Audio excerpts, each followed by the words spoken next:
Assalamualaikum warahmatullahi wabarakatuh. Kembali lagi bersama saya Ferry di channel Bapak Kefatir Nurseri. Pada kesempatan kali ini saya mau ngasih tahu teman-teman bagaimana 3 cara untuk grafting rootstock anggur, atau cara perbanyakan bibit anggur dengan menggunakan cara grafting. Ya, untuk syaratnya tentu saja untuk rootstocknya harus berkalus seperti ini ya teman-teman. Di sini sudah ada 3 rootstock atau cutting anggur dengan 3 ukuran, dan dari 3 ukuran ini akan menjadi 3 cara yang berbeda juga. Kalau grafting tentu saja kita memerlukan entres ya. Ini entres yang masih baru, dipetik tadi malam. Ini saya ambil dari tempat teman saya. Ini jenis Everest. Ini sangat fresh juga, dimana bootnya juga sangat besar-besar. Kemudian kita memerlukan parafilm untuk membalut entresnya nanti, dan juga gunting baja ringan, kemudian grafting tape, dan juga cutter ya. Ya, untuk langkah yang pertama kita balut dulu entresnya dengan menggunakan parafilm ya. Seperti ini kita balut saja tipis-tipis. Kemudian kalau sudah nyampe boot atau mata tunasnya, kita tarik lagi agar lebih tipis lagi.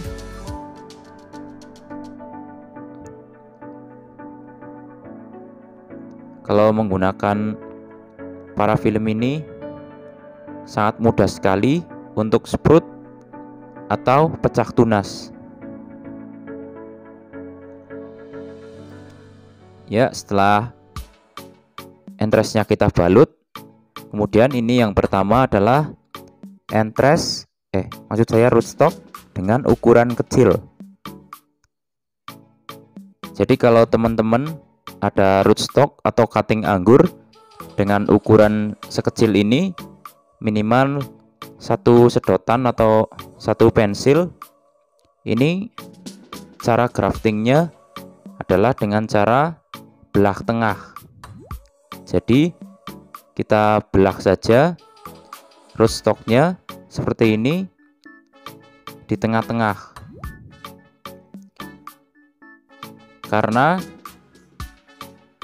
posisi kambium dari rootstock yang masih kecil seperti ini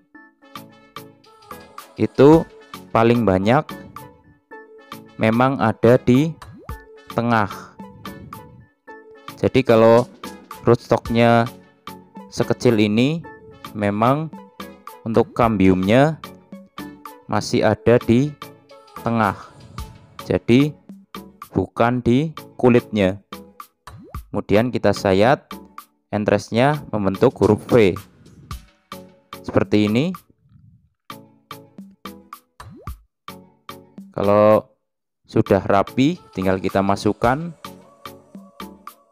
atau kita sisipkan di rootstock yang telah kita belah. Kemudian tinggal kita balut menggunakan grafting tape atau plastik grafting. Ya, seperti ini. Tinggal kita balut saja yang kenceng.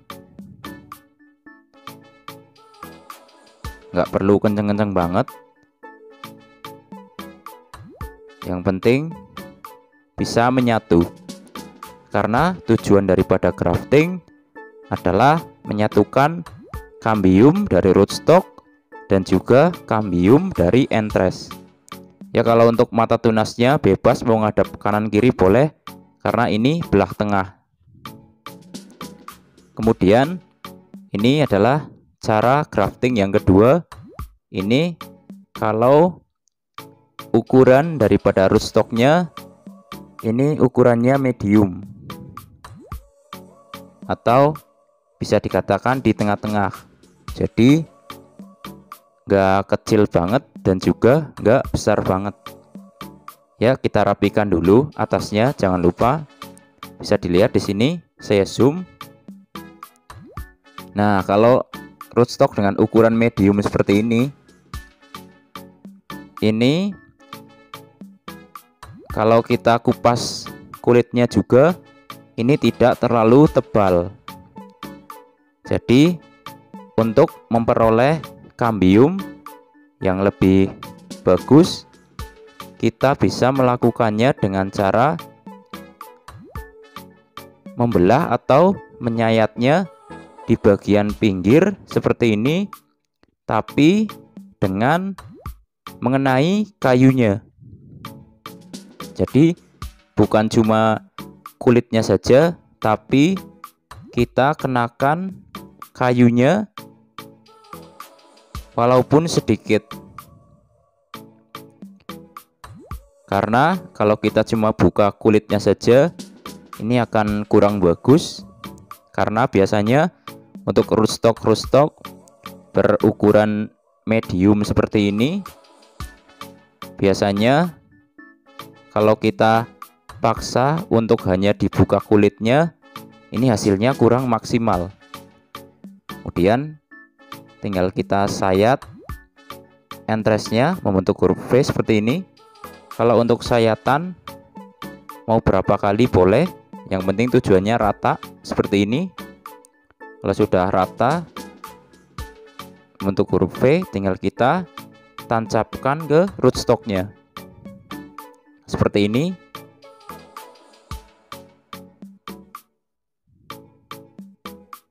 Kita sisipkan aja di bagian sisi kanan atau kiri, nggak apa-apa, yang penting rata.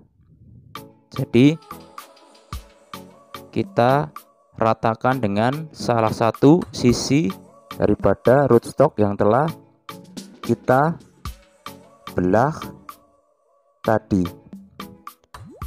Ya, seperti ini ya teman-teman. Kemudian untuk cara yang ketiga adalah rootstock dengan ukuran jumbo. Ini biasanya rootstock dengan ukuran jempol ke atas ya teman-teman. Ini kita potong atasnya biar rapi.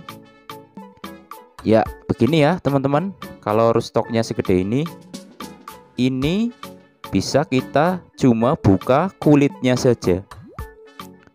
Jadi kita buka kulitnya saja, ini sudah cukup. Kenapa? Karena bisa dilihat ini kulitnya kalau yang besar-besar seperti ini sudah tebal. Apalagi kalau sudah berkalus seperti ini, rootstocknya sehat, ini dibuka akan sangat enak sekali. Nah, ini kita tidak perlu membuka atau menyayat sampai ke dalam kulitnya. Jadi kita buka kulitnya saja seperti ini sudah cukup. Kambiumnya juga sudah sangat bagus. Kemudian untuk sayatannya, sayatan entresnya ini bisa satu sisi saja seperti ini. Nah, kita sayat satu sisi seperti ini, yang penting rata. Untuk belakangnya bisa kita sayat hanya sedikit saja. Nggak disayat pun nggak masalah, karena ini sambung sisip atau grafting rootstock yang besar. Jadi kita hanya perlu membuka kulitnya saja seperti ini. Kemudian tinggal kita sisipkan ke rootstocknya. Kita tempelkan atau kita sisipkan di salah satu sisi bagian dari yang telah rootstock kita buka tadi, bisa di sebelah kanan atau di sebelah kiri, yang penting rata di salah satu bagiannya. Ya, tinggal kita balut menggunakan crafting tape atau plastik grafting. Jadi begitulah 3 cara untuk grafting bibit anggur.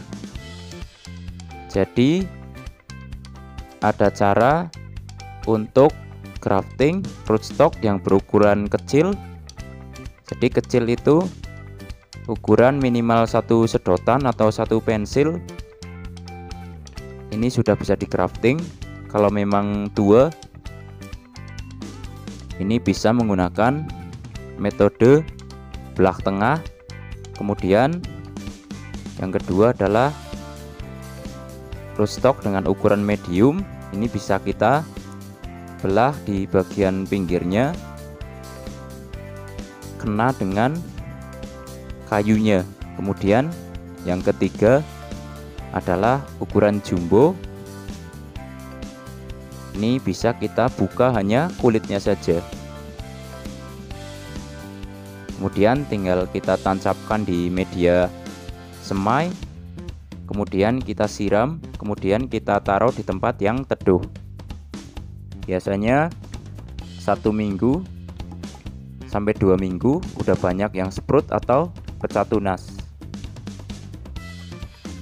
Ya, begitu ya teman-teman untuk cara 3 grafting bibit anggur.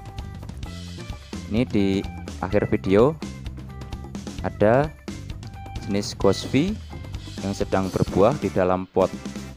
Ini agar teman-teman lebih semangat lagi tanam anggur. Ya, sampai di sini dulu videonya. Semoga bermanfaat. Jangan lupa subscribe agar channel ini makin maju dan berkembang. Untuk cara budidaya anggur dari tanam sampai dengan panen, bisa teman-teman klik di playlist di video saya tentang budidaya anggur. Wassalamualaikum warahmatullahi wabarakatuh.